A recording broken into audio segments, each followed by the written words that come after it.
Salut les amis, alors bienvenue sur ma chaîne. Alors aujourd'hui je suis sur une 6.6 modèle 2007 2 litres de HDI 173 chevaux. Donc je profite de cet instant pour vous faire un petit tuto pour vous montrer où se situe la sonde de température sur ce modèle là. Donc après avoir enlevé la boîte à air, le boîtier de filtre à air, débrancher le débitmètre, donc c'est pas très compliqué, hein. C'est pour ça que j'ai pas filmé. Et puis il y a ça aussi qui va ici,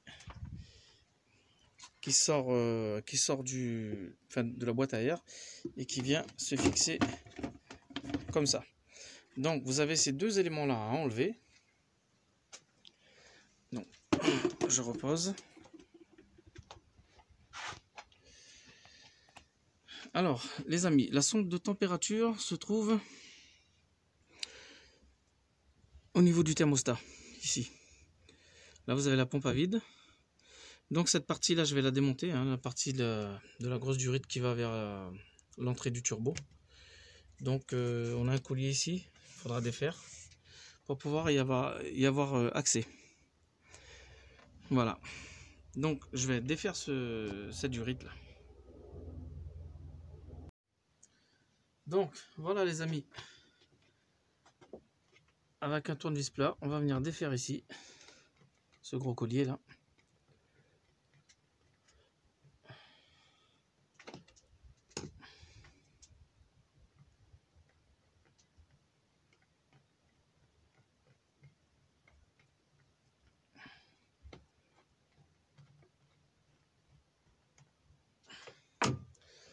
Donc c'est simple à enlever, vous voyez. Donc je la mets de côté.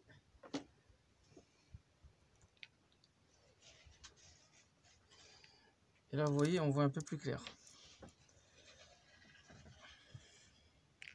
Je vais essayer de rapprocher un peu plus la caméra ici pour vous montrer où elle se situe.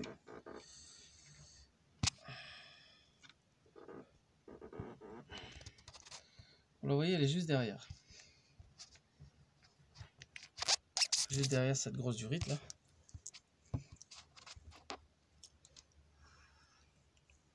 Elle est fixée, comme je disais tout à l'heure, sur le thermostat qui se trouve en dessous de la pompe à vide. Donc on peut voir le clips ici où il y a mon doigt là. On peut voir le clips qui tient cette fameuse sonde de température. Donc tout d'abord il faut débrancher la partie électrique.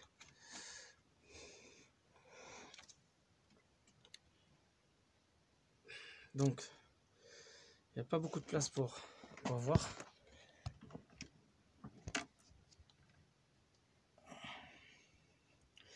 Donc c'est un faisceau, c'est un truc normal, il faut juste appuyer dessus et tirer. Donc je vais défaire cette sonde, enfin débrancher le faisceau déjà et retirer la sonde.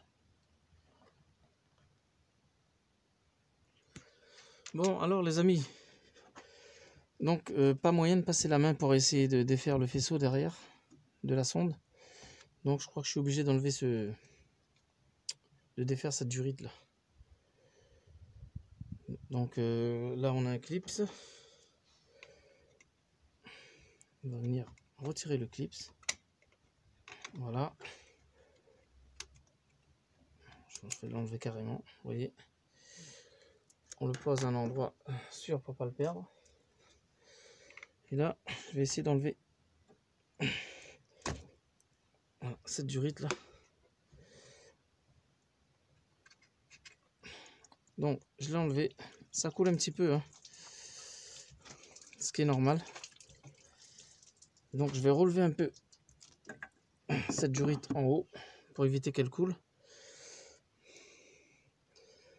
Voilà, maintenant j'ai plus accès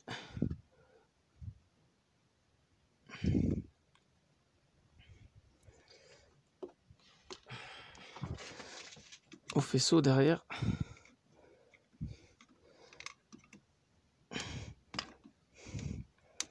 Je sais pas comment il est foutu.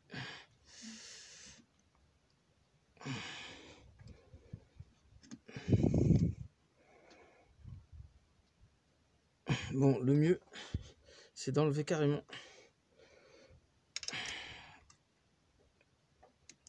le cerclips qui tient la sonde.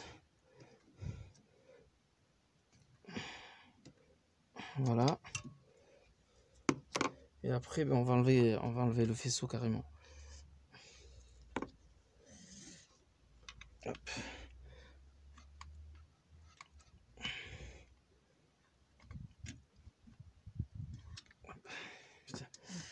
Voilà. Donc pareil, faire attention à ne pas le perdre. Et là, je vais retirer la sonde. Je pense que ce serait mieux parce que le faisceau, j'arrive pas à le défaire. J'ai pas. Il faut un tournevis et tout. Là, je vais tirer sur la sonde.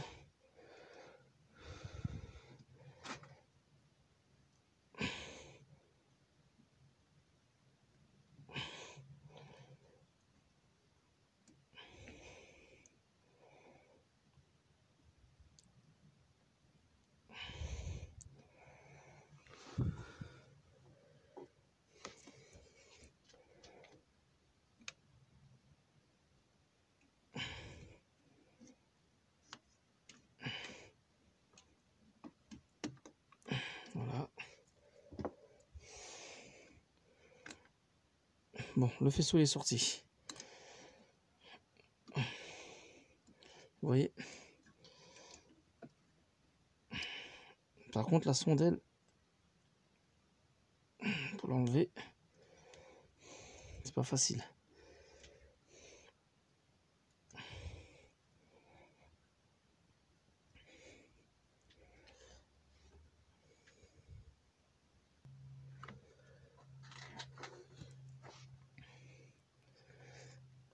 Donc les amis, la sonde, par contre, il faut insister.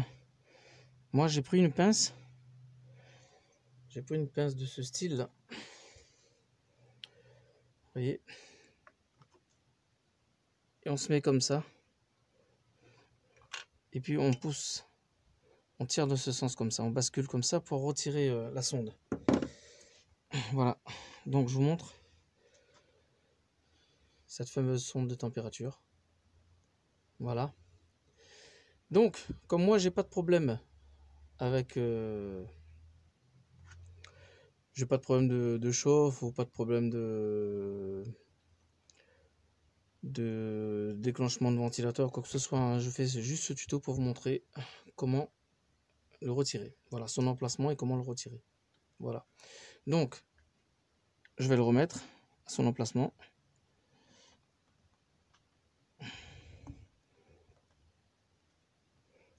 Voilà, surtout bien appuyé. Il faut qu'il soit carrément au fond. Hein. Sinon, vous pourriez pas mettre. Vous pourriez même pas mettre le cerclips. Voilà. Donc, il est bien à fond. Je remets le cerclips. Et l'appareil, par contre, pour l'appuyer avec les doigts, c'est pas facile. Donc, je vais appuyer avec le dos.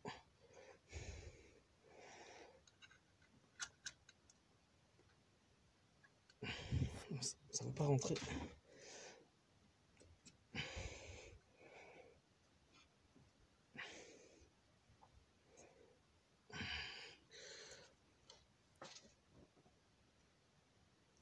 Ça fait trop mal au doigt, donc je vais essayer de taper avec un outil pour le faire entrer le cerclips.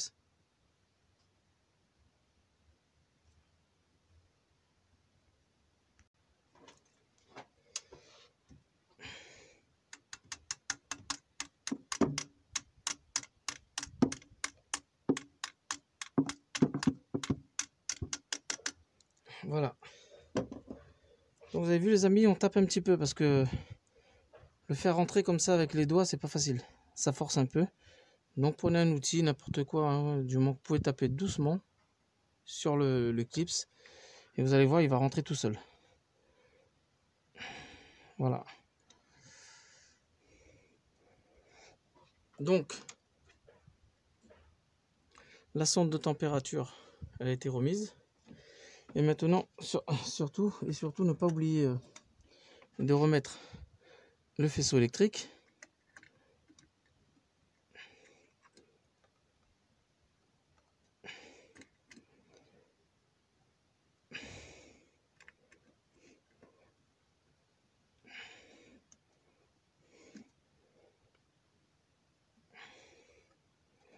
Voilà. Et ensuite, cette fameuse durite. Voilà.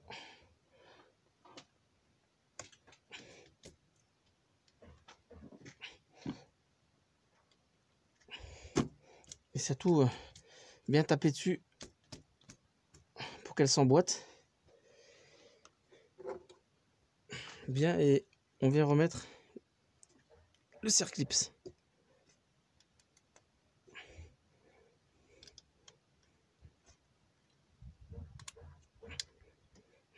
Voilà.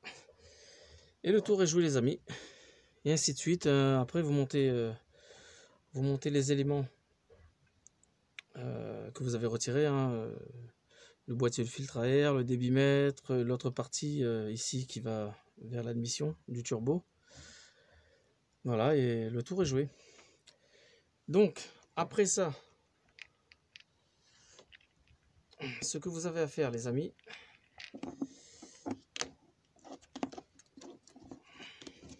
je vais vous montrer. Je vais juste défaire, enlever la caméra.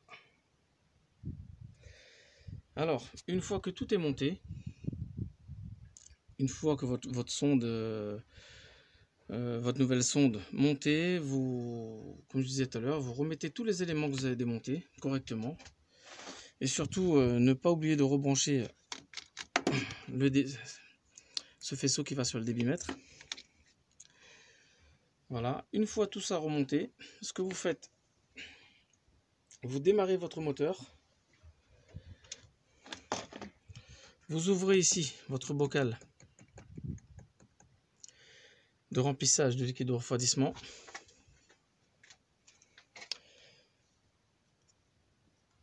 Et après, vous venez ici, vous enlevez le cache moteur.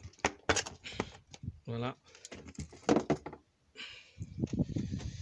Et la vis de purge se trouve ici. Voilà, parce que là, quand vous avez changé la sonde, il y a de l'air qui est rentré, il y a du liquide qui est sorti. Donc automatiquement, il faut purger. Alors, vous ouvrez là, vous rajoutez votre liquide de refroidissement et vous laissez sortir tout l'air qu'il y a dedans jusqu'à ce que ça pisse et que vous voyez qu'il n'y a plus d'air qui sort. Là, vous refermez votre bouchon. Vous refaites votre niveau, vous regardez si le niveau il est correct, parce que là, bon, quand on fait ça, on ne perd pas énormément d'eau. Donc, vous ajustez. Et une fois ajusté, vous refermez votre bocal de remplissage. Et le tour est joué. Donc, voilà. Si vous avez un souci au niveau du déclenchement du ventilateur, problème de chauffe ou autre, des fois, ça peut venir de cette sonde, au fait, qui est défaillante. Et qui peut, si elle est vraiment défaillante, elle peut vous faire un jaune culasse, quoi. Donc ça veut dire qu'elle va pas, le thermostat il va pas s'ouvrir, ça va pas circuler comme il faut, le liquide de refroidissement il va chauffer, il va plus être refroidi et la température de votre moteur il va monter et ça va créer un jaune culasse. Voilà, donc sur ce modèle là, les 2 litres HDI, que ce soit sur la 407 ou la C5 aussi, je crois qu'ils font 2 litres 2 HDI 173 chevaux. C'est exactement pareil. Vous avez la même chose à faire. Et c'est pas si compliqué que ça. Voilà. Bon les amis, j'espère que ce tuto vous aidera et que vous pourriez en faire de même si vous avez un petit souci avec la sonde de température. Voilà. Et surtout, n'hésitez pas à vous abonner et je vais partager un lien sous cette vidéo dans la description pour ceux qui voudront commander cette sonde de température. Voilà. Tout le lien sera dans la description sous la vidéo. Voilà. Sur ce les amis, je vous laisse et je vous dis à très très bientôt pour d'autres nouveaux tutos concernant la 2 litres de HDI, la 1 litre 1 HDI, bientôt la 2 litres TDI sur Mitsubishi Outlander, c'est le même moteur hein, que l'Audi A3, Audi A4, Audi A6. Voilà, donc de nouveaux tutos bientôt. Voilà, sur ce je vous laisse, à très bientôt les amis, au revoir.